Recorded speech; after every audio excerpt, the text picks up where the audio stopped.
to record the progress that was evident on a range of issues relating to the relationship between South Africa and the Russian Federation.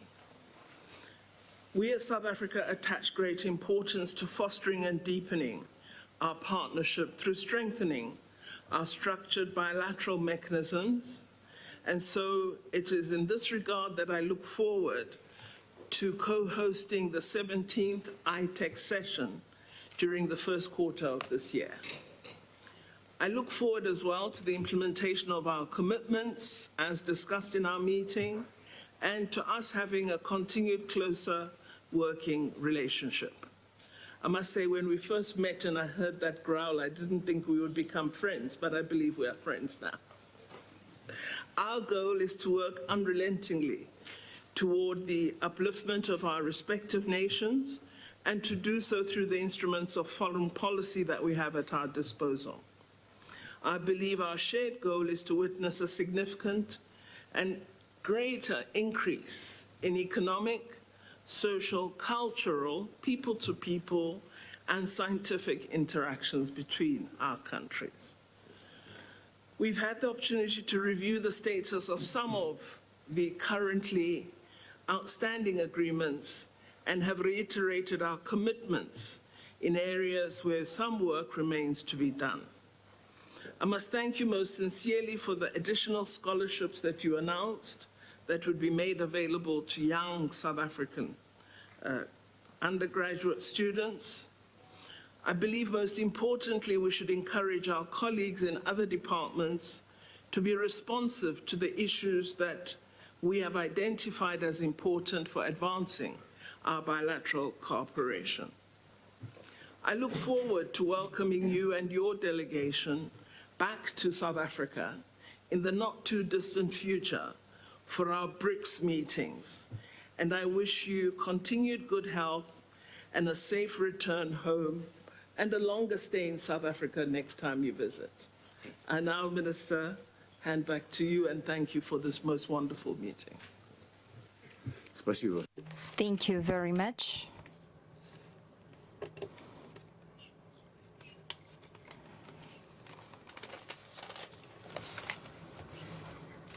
Distinguished ladies and gentlemen, at the outset, let me sincerely thank once again our South African friends, personally South African President Ramaphosa and Minister of International Relations and International Cooperation, Naledi Pandor, for the hospitality extended to us.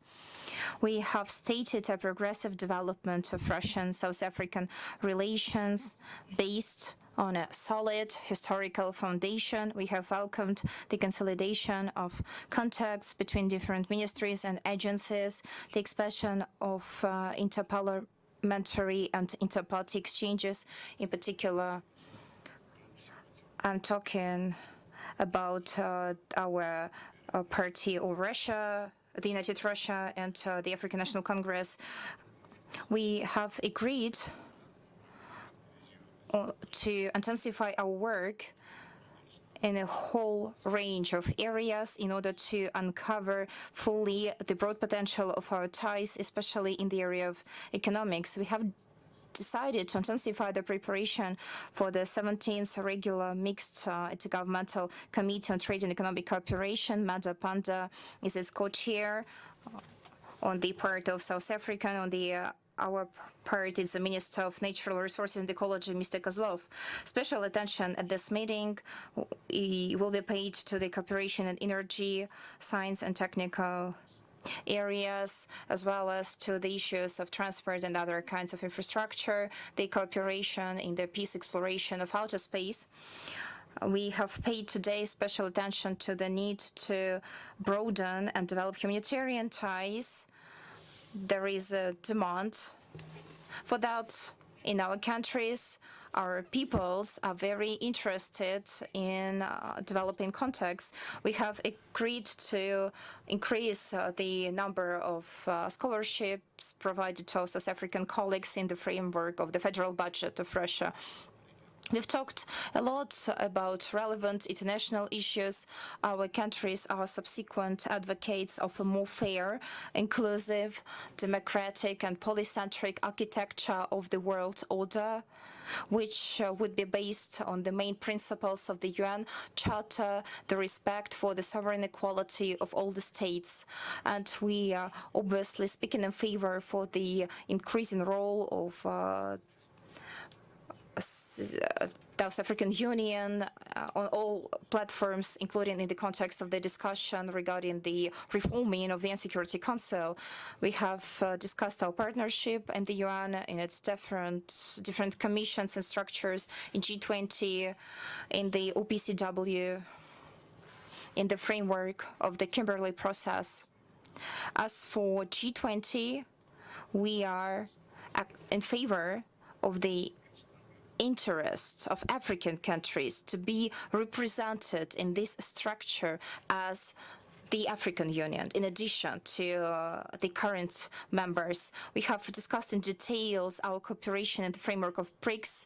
We all agree that this structure is an example of a truly multilateral and multipolar diplomacy based on a search for a balance of interests. We share the priorities of South African chairmanship that started on the 1st of January. It will take place under the Malta Partnership for Rapid Growth, Sustainable Development and Inclusive Multipolarity.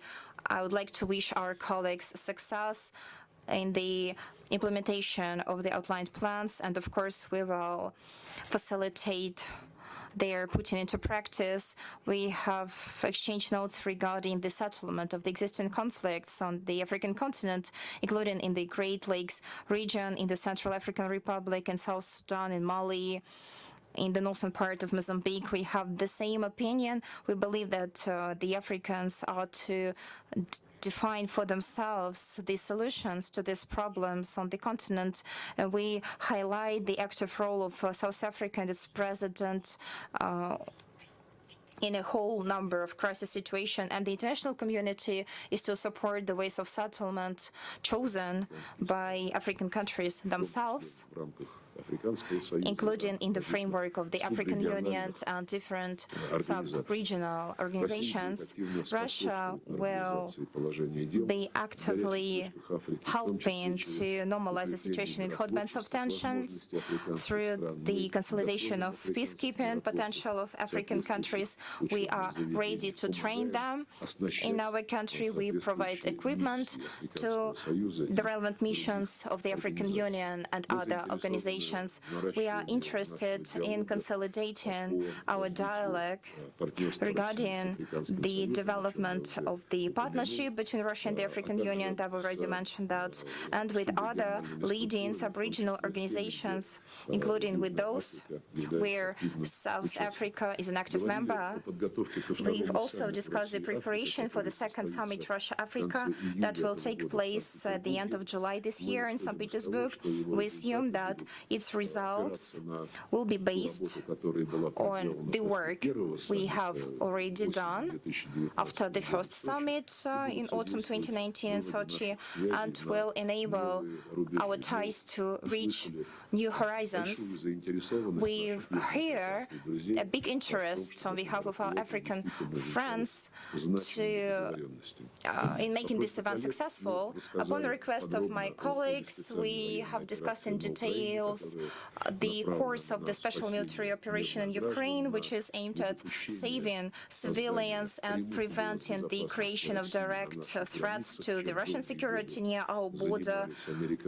And that is something that the US and the NATO allies have been doing for years. We appreciate the independent, well-balanced and considered approach by our South African friends. In general, I believe the talks have been very fruitful, and they have confirmed that in our relations there are good perspectives, and I'm sure that the implementation of the agreement that we have reached today will give a new impetus to the mutually beneficial cooperation between our countries in the whole range of areas. Thank you for the attention.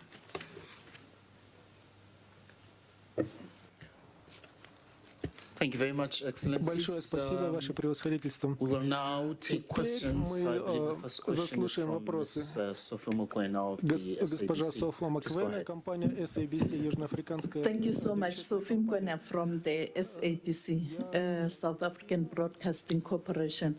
My question is directed to both Minister Pandor and Minister Lavrov.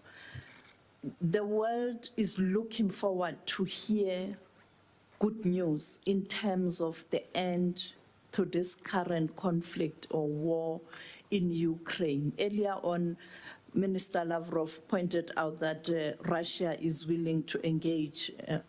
Are we likely to see the peace process very soon? And if so, in terms of mediation, who will be better placed to assist these two countries to come to the negotiating table and to stop the war in Ukraine so that we don't continue to experience or see the loss of lives from both sides? And the last question is in relation to the military exercise in the Indian Ocean next month by both China and Russia and hosted by South Africa. There has been a mixed reaction to that engagement next month, with people, some criticizing the move, Minister Pandor, to allow that kind of exercise in the midst of all the tension in Ukraine or the war in Ukraine. From your perspective, what is South Africa's reaction? And also to Minister Lavrov, what is your reaction to the criticism that the timing is not correct? Как обычно говорят на As they say at different conferences, thank you for your statement. касается первой части, But as for the first part of the question that you have explained in details, we have already spoken on numerous occasions in public. We have expressed our assessments, and I'm convinced that the mass media in the whole world that are interested in what is happening around Ukraine have got acknowledged with our comments made by the President of Russia and by myself. As soon as the Ukrainian side at the beginning of March proposed to start talks, agreed. три раунда We agreed there were 3 rounds in Belarus. организованных There were several rounds online, and then there was a meeting in Istanbul at the end of March. It took place upon the invitation of our Turkish colleagues, and Istanbul, предложила the Ukrainian delegation, проект документа с came up with the принципами draft урегулирования, project with the principles of the settlement that we supported. And on the basis of the document and in accordance with its principles, we came up with the draft treaty, correct from the judicial point of view. Страна And at that moment, сигналы the из Ukrainian side got signals from Washington, London, Brussels, I don't know from where, according to which договариваться it was too early for the Ukrainians to start talking with Russia. They said that if Russian и надо их дожимать. had agreed to have talks, it meant that they were weak and that they needed to continue Что to put pressure on them. Then Mr. Borrell said that Ukraine was to win on the battlefield. I don't recall в тот момент спросили that господина any of those journalists who are interested in the prospects of peaceful agreement asking Borrell why he talked about a military solution, not about a conflict. And I don't recall any of our Western colleagues, including Stoltenberg, Mr. Borrell, the representative of the Ukraine, of the American administration, Пока еще рано для Украины начинать saying договариваться. Нужно отвоевать that it was time to find a solution. They said that it was too early to find an agreement and they needed to gain more, to become more powerful and to achieve Russia's defeat, because they want us to come back to the borders of 1991. I know that you've got acquainted with the statements. As for the one who can become the mediator, I can say that last year Mr. Zelensky signed a decree, a legally binding document that prohibited any Ukrainian official to have talks with the Russian side. It is just prohibited. So you can ask anyone, any mediator, to clarify how the Ukrainian side sees the further development of the situation. As the President said, we do not refuse negotiations. Those who refuse, and I will outline them later, are to understand that the longer they refuse, the more difficult it will be to find a solution. That were my remarks regarding the first part of the question. As for the military exercises, I think there is nothing to comment on. There are 3 sovereign countries. They don't violate any norms of international law. They will conduct exercises. I don't understand how they can provoke a mixed reaction, maybe only with our American colleagues, because they believe that only they can have exercises all over the world, and not only on their more than 200 military bases all over the world, but at any place. Now they are actively involved in naval exercises in the framework of their Indo-Pacific strategies near China, in the Chinese Sea, in the Taiwan Strait, and it doesn't provoke any mixed reactions. At least I haven't heard mass media asking questions about the US doing something dozens of miles away from its coastline. Our exercises are transparent. We, together with our South African and Chinese partners, have provided all the relevant information. It is available. Of course, there can be mixed reaction that you have mentioned. The White House representatives once were asked at a briefing several years ago about Washington's attitude to Russia's representatives to Nicaragua, and they gave a direct answer. They said that the relations between Russia and Nicaragua provoked a concern with them. That was their reaction.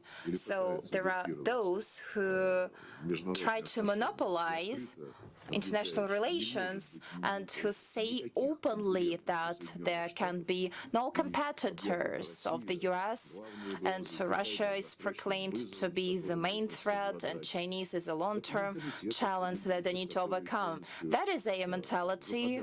That is a mentality that falls out of the international norms framework.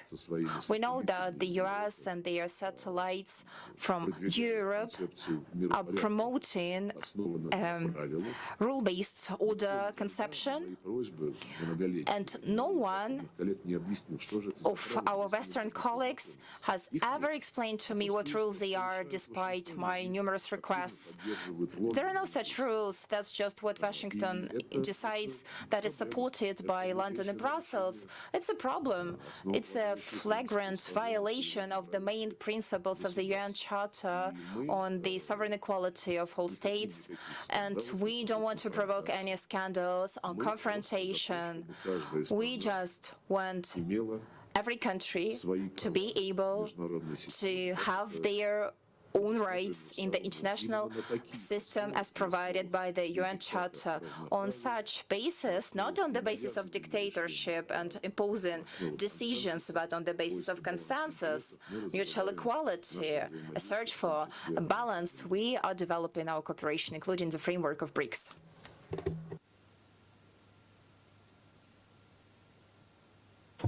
Thank you very much, Sophie, for those questions.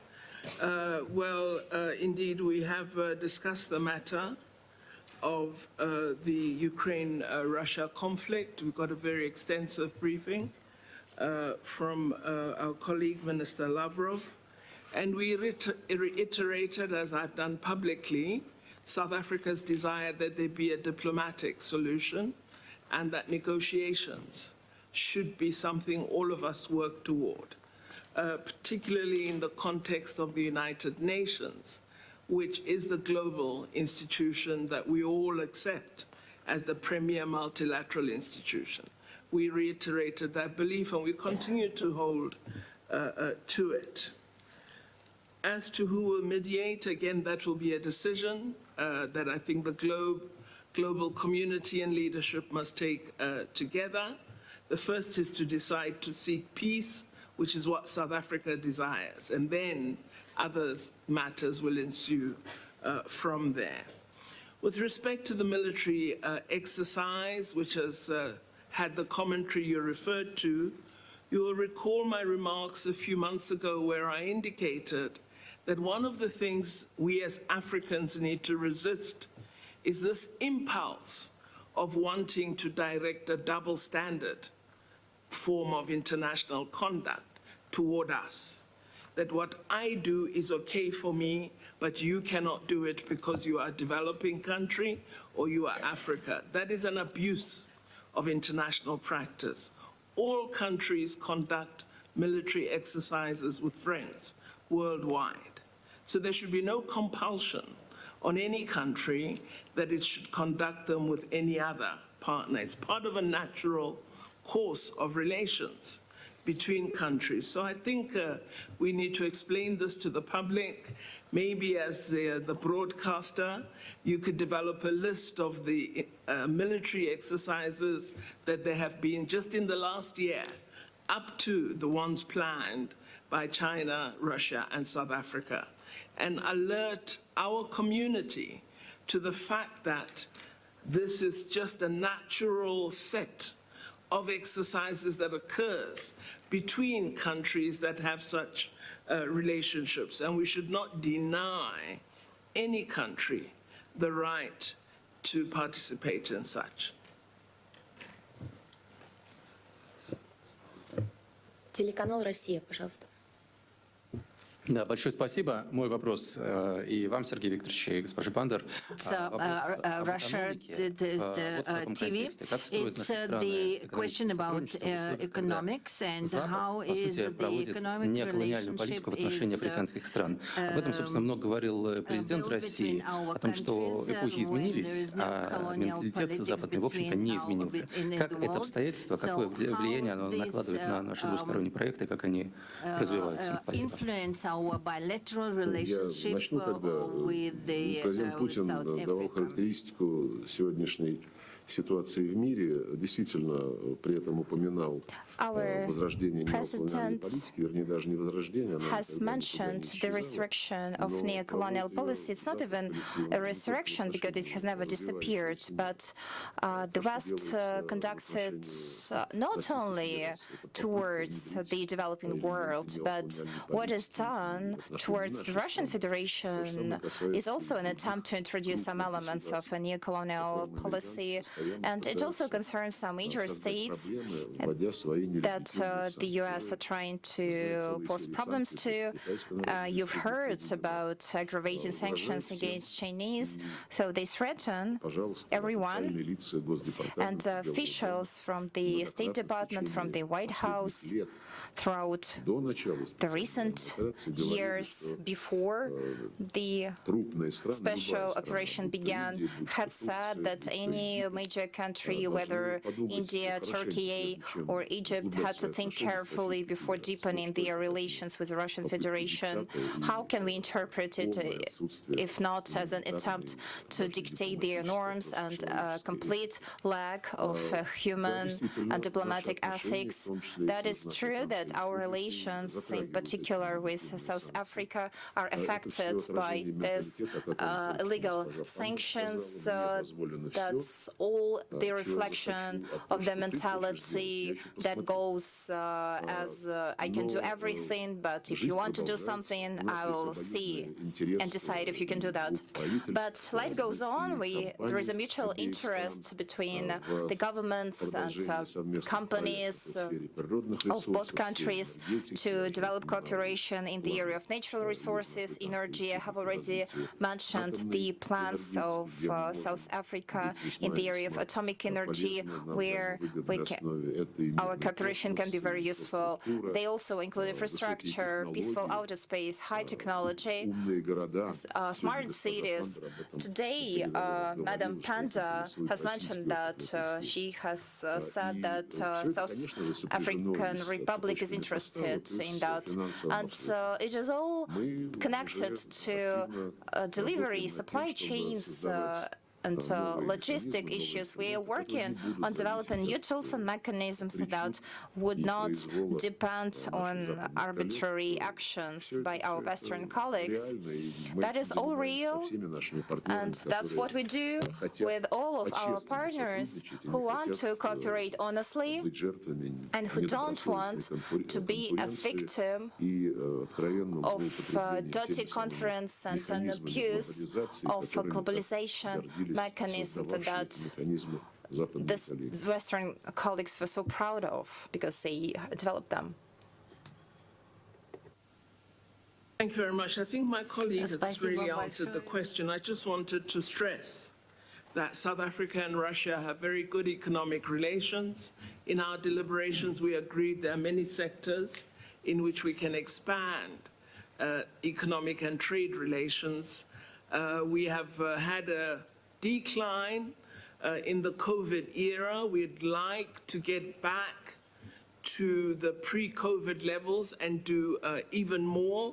So this is an area of great importance. But just to stress the concerns on neo-colonial attitudes, you would know that the world, particularly in the financial and economic domain, is greatly influenced by rules developed in Bretton Woods institutions. These institutions do not always take account of the developmental needs of the poorest and most vulnerable countries. This is why we are having discussions as BRICS as to what we can do to really introduce a greater focus on those that need support in order to develop, and where we would have fairer trade and financial rules in the economic domain, because at the moment, the rules and the institutions really work against the poorest and most marginalized. And so this is a task that we as the BRICS countries need to look at with far greater concentration, and to really look at what form of reform or radical change we would want to see in the IMF, the World Bank, and other international development finance institutions which do not as yet sufficiently focus on the development aspect. Thanks very much. Thank you, Excellencies. Peter Fabricius.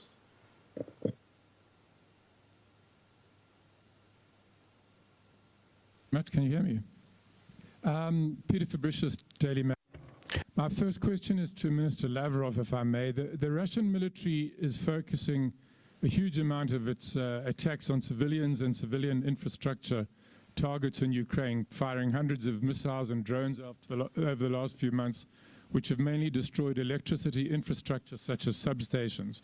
This has cut off electricity to much of the population, plunging more than half the country into darkness and cold in the middle of winter. Is your aim to destroy the morale, the will to fight of the Ukrainian people so that they surrender? And if I may, to Minister Pandor, on February 24 last year, almost 11 months ago, the day Russia invaded Ukraine, your department issued a statement calling on Russia to, quote, withdraw its military from Ukraine immediately, in line with the UN Charter, which enjoins all member states to settle their international disputes by peaceful means in such a manner that international peace and security and justice are not endangered. South Africa emphasizes respect for the sovereignty and territorial integrity of states, you said. Did you repeat that call in your meeting with Mr. Lavrov today? And if so, what was his response? And if not, why not? And if not, what is your essential message to him about how to end this war, if not the withdrawal of Russia from Ukraine? Thank you. Из вас хороший прокурор получился. You would be a good prosecutor, I'm sure of that. Мы не бьем по гражданским. We don't hit or attack the civilian infrastructure. There is a great amount of evidence testifying to that. All of the damage to the civilian infrastructure is connected to the criminal actions by the Kyiv's regime that has been deploying for months heavy weapons and air defense systems in residential areas. And a former advisor of the administration of the Ukrainian president, I believe the surname is Arestovich, when what you saw in Dnipropetrovsk happened, said that it was work conducted by the Ukrainian air defense system that had hit a Russian missile that was flying over the territory. Those countries who want to respect the international humanitarian law don't do that. When we are accused of using force on purpose against the civilian infrastructure, there are just some separate comments like that. When we ask this question, I would like to say that I don't remember Daily Mirror or another mass media close to you be preoccupied with what has been happening in Donbas since 2014 after the coup d'etat in Ukraine. Maybe in your archives you have your coverage of the catastrophe in Odessa when militants, not hiding from everyone, posing in front of cameras, burned almost 50 people alive. And those who jumped off windows in order to save themselves were shot at. I don't remember this situation provoking any concerns in Western mass media and in Western politics in general. I don't recall West being concerned about regular, almost everyday shelling of Donbas for having refused to accept the coup d'etat. And then the Minsk agreements were signed, and they obliged Ukraine to directly harmonize with Donbas its special status and its right to use the Russian language, its right to have its local police, and the right to be consulted while appointing prosecutors and judges. Those are just a couple of measures. They were adopted consensusly by the UN Security Council. And those who signed these agreements, except for President Putin, Hollande, Merkel, and Poroshenko, openly and even proudly admitted that they didn't care about the Minsk agreements and they had signed them only in order to gain time to pump Ukraine with weapons. In order to do what? I think you will be able to figure it out by yourself. In order to make Ukraine pose a threat to the Russian Federation, I'd like to remind you that it's a threat just near our borders. It's not the same situation as it was with the US when they thought that Yugoslavia or Libya threatened them and they conducted aggressive actions. destroying countries entirely. As for us, we've been warning for years about the need to implement the Minsk agreements. Could you imagine banning the English language in Ireland? What would Great Britain do? By the way, it's the only country who claims itself great. Oh, and I think that Libya also used to do that. Or what would France do if it was prohibited in Belgium to use the French language? Or what would Sweden do if in Finland the Swedish language was prohibited? And there can be numerous examples, but in Ukraine it happens as if it was normal. Neither Poroshenko, who used to be the president, or Zelensky, who is the president now and who were elected under the mottos of gaining peace, just after the elections turned into Russophobic presidents. They passed laws prohibiting mass media and education in Russian, including Ukrainian mass media that broadcasts in Russian.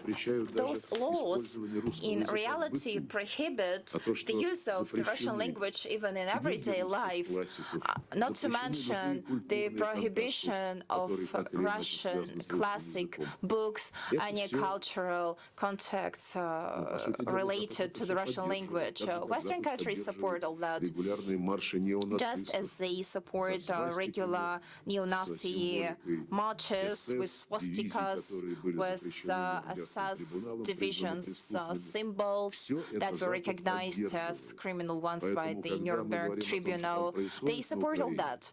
When we are commenting on what is happening in Ukraine, we need to understand that it's now almost not a hybrid war, but a real one, that the Western countries have been preparing for ages in order to abolish everything related to Russia in Ukraine, everything that existed in Ukraine for centuries.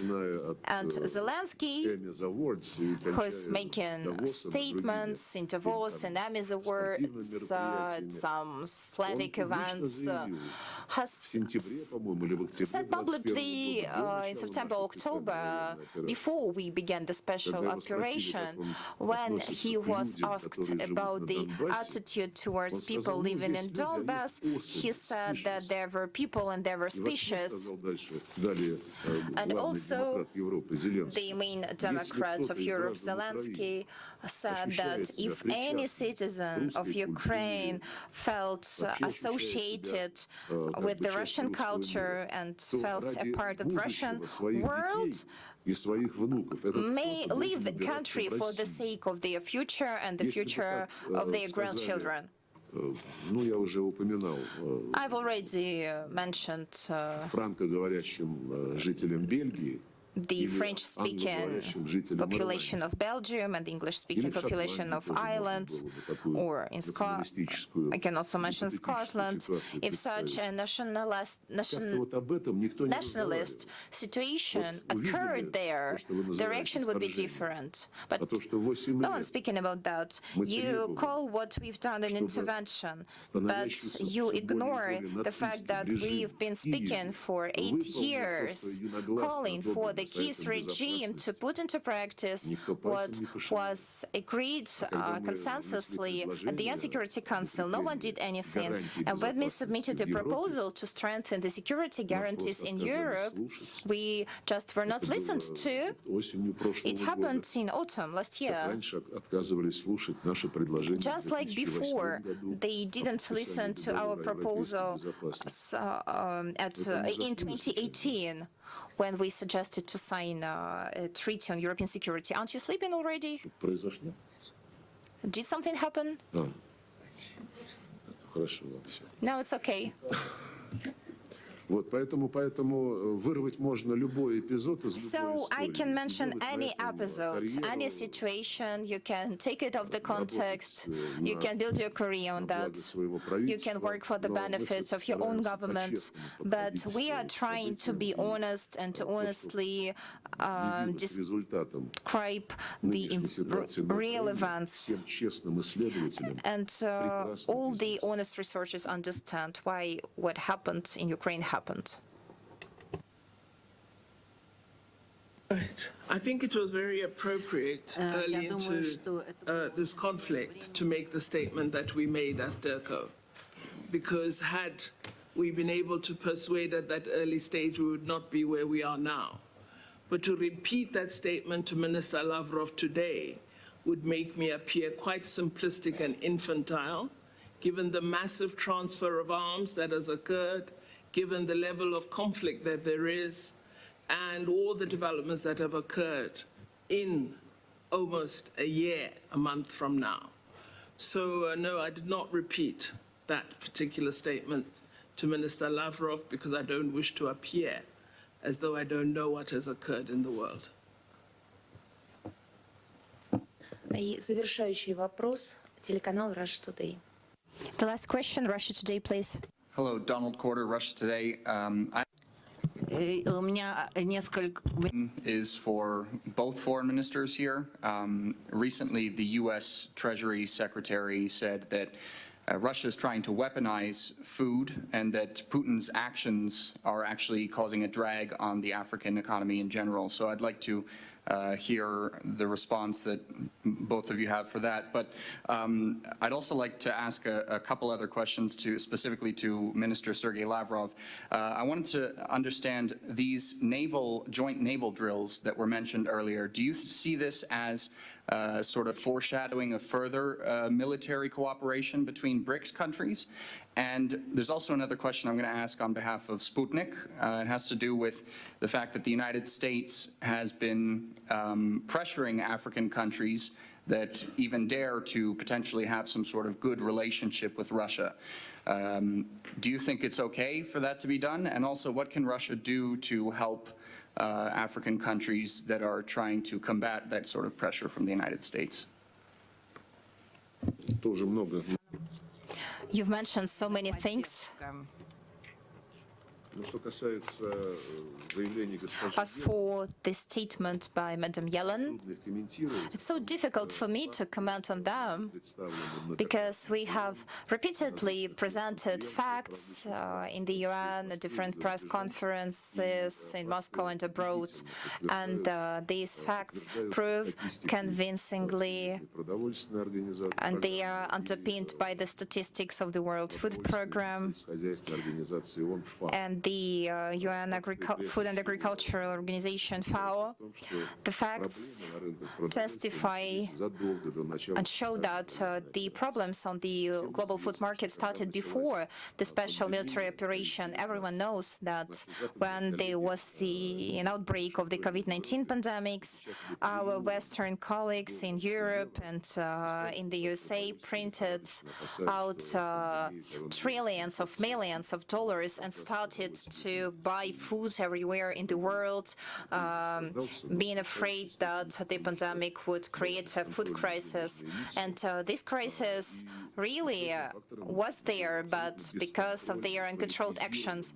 And there was another factor, a politicized and uncontrolled transfer to the so-called green economy. Our Western partners refused from their long-term gas supply contracts in particular. By the way, now trying to replace the Russian gas, Europe talked in particular to Qatar, to the US, who agreed to sell their expensive liquefied natural gas in replacement of the cheaper Russian gas. And as I have mentioned, they've talked to Qatar. They propose long-term contracts, the same contracts that they wanted to refuse from. Тех, кто внес свой вклад в создание And there are a lot of factors that have contributed to the current situation. I am convinced that Madam Yalom is a great professional. She's well aware of everything, and everything is turned into a weapon. Gas, oil, grain, and maybe even sport is being turned into a weapon. And if we win over Western countries, and we are accused of turning everything into a weapon. So once again, I've conveyed to my colleagues a renewed and updated text that explicitly describes the situation on the world food markets. By the way, as soon as Mr. Guterres, the Secretary General, proposed his grain initiative, we agreed immediately, and we opened safe corridors from Ukrainian ports through the Black Sea using Bosphor and Dardanelles Straits. And at the beginning, Ukraine refused to let its ships pass through mines in the sea. But then we were able to conclude two agreements, one on lifting all the obstacles for Russian fertilizers and grains, and another one on exporting grain from Ukraine. The Ukrainian deal is being implemented more or less. Most of the grain goes to the European Union, and additionally, almost the same amount goes to developed countries. As for the poorest countries, they get just a tiny bit, though allegedly Guterres promoted his initiative for them. As for the Russian grains, no UN efforts contributed to making the US and the EU the obstacles on our way. Both Brussels and Washington keep claiming that no sanctions on food and fertilizers have been imposed. Of course, there is no such word as a food and such word as fertilizer, but they also say that the Russian ships cannot call at other ports, and foreign ports cannot call, foreign ships cannot call at Russian ports. There is a prohibition imposed on our main agricultural bank to use the SWIFT system. There are loading problems, problems with insurance, and Mr. Guterres has spoken about this problems, in particular in public, but nothing has changed so far. And Western countries continue to claim that food and fertilizers are not under sanctions. It's similar to the motto according to which the Russians are to be blamed for everything because they turn everything into a weapon. But this is just a motto. As for all concrete issues that Guterres says he wants to solve, are just set aside. I just ignored. Even the fertilizers that were proposed for free and that are in European ports, are about 200,000 tons.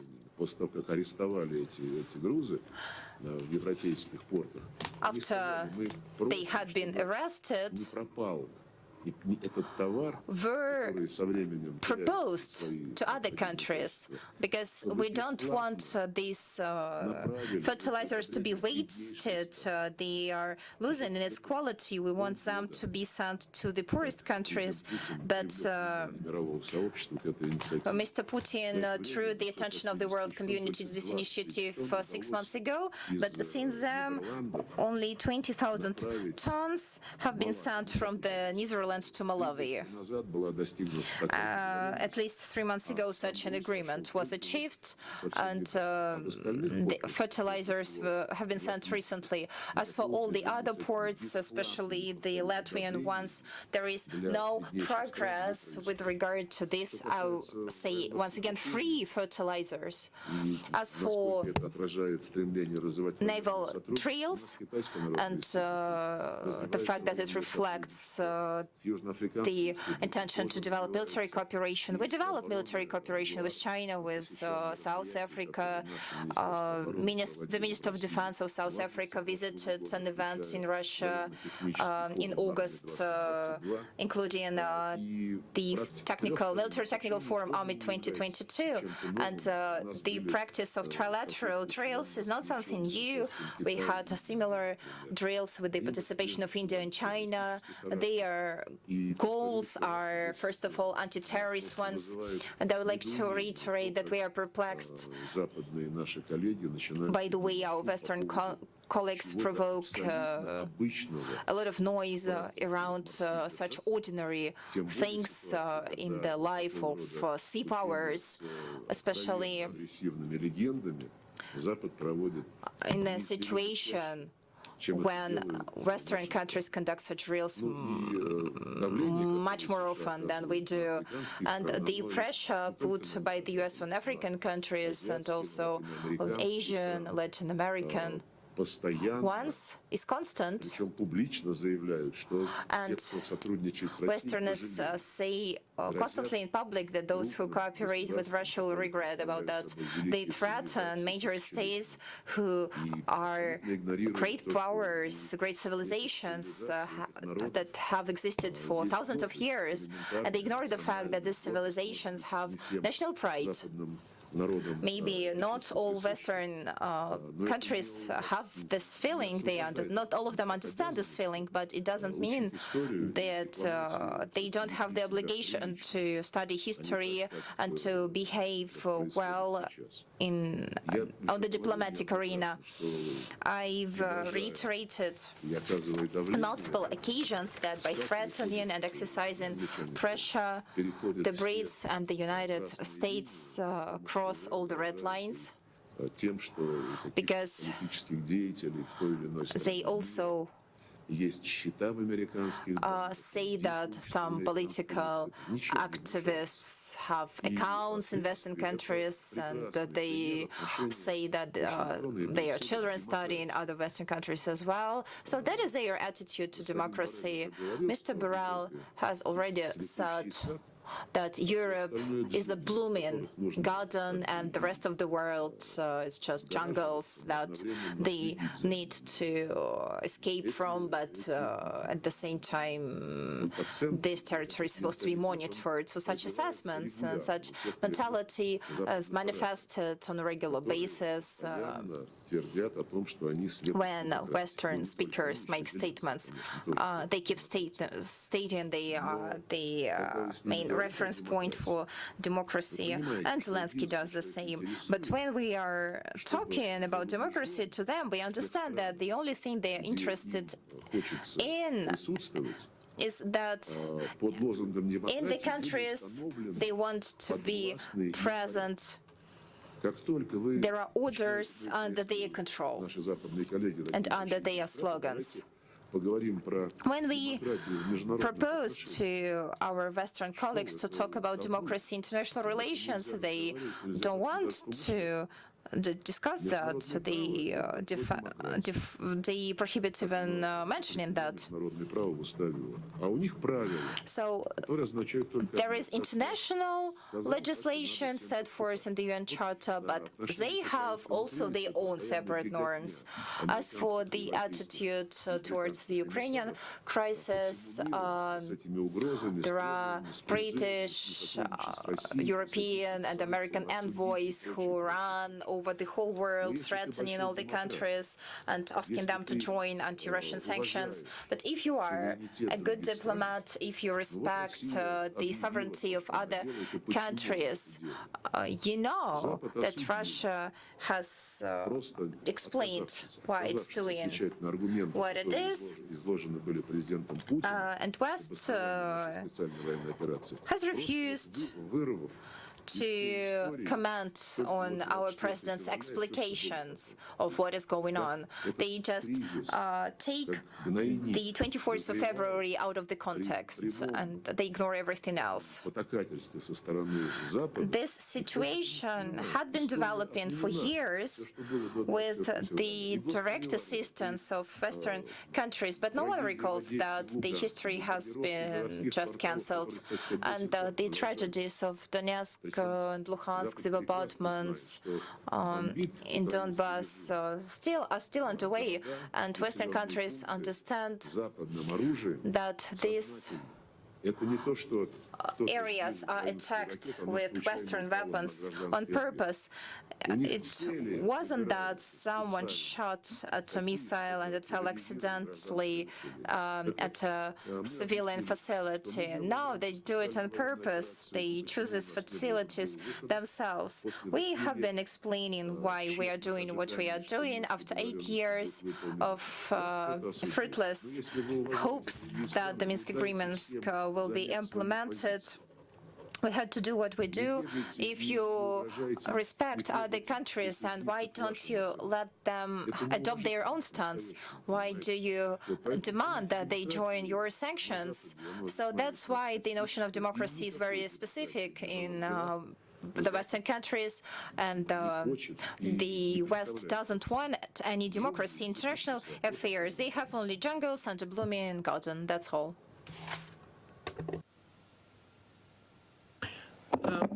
I think it would be really good if our friends in the media, who have very powerful investigating ability, could just track where the grain is going. It would be very interesting to have the facts behind that. I know there's a significant blockage of news, and there's a lot of distortion that we are seeing in world news, but it would be good to just track one thing and to have a report on it that gives us a sense of where is this grain actually getting to? And is sub-Saharan Africa receiving access to wheat? On the military exercises, I wish to preface my comments by saying I reiterate the view of South Africa that multilateralism and dialogues are key to unlocking international peace. I reiterate that view because that is the South African position.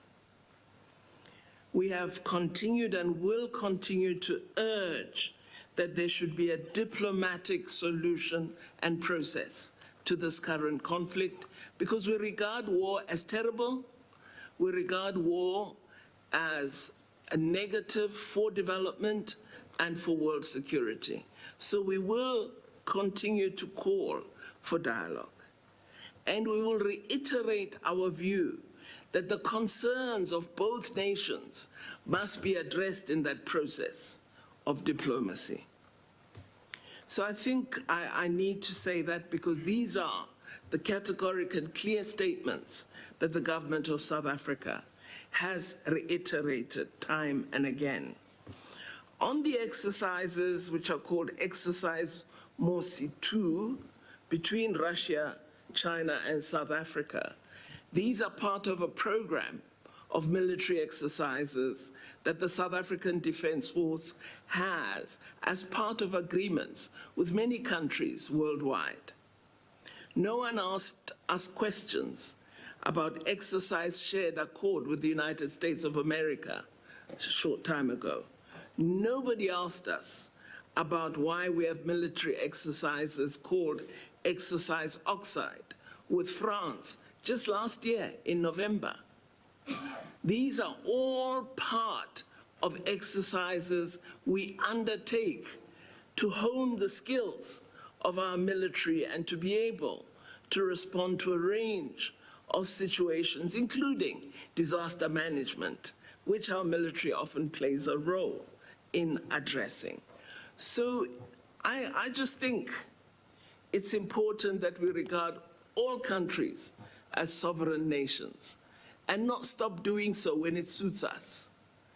And then when it's something else, then we say, yeah, no, you must relate to us. But when it's someone else, say, no, no, no, no. We don't allow that kind of division to be sought from us as South Africans.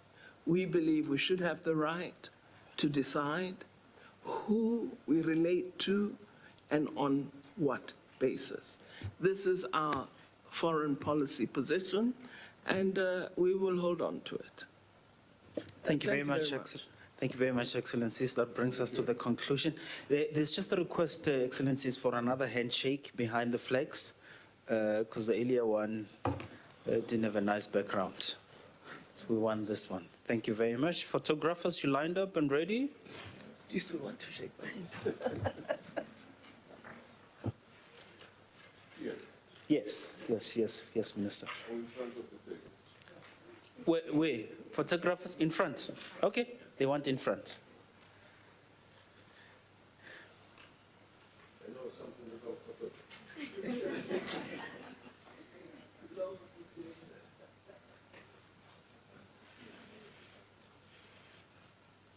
Right, we good? Thank you very much, Excellencies.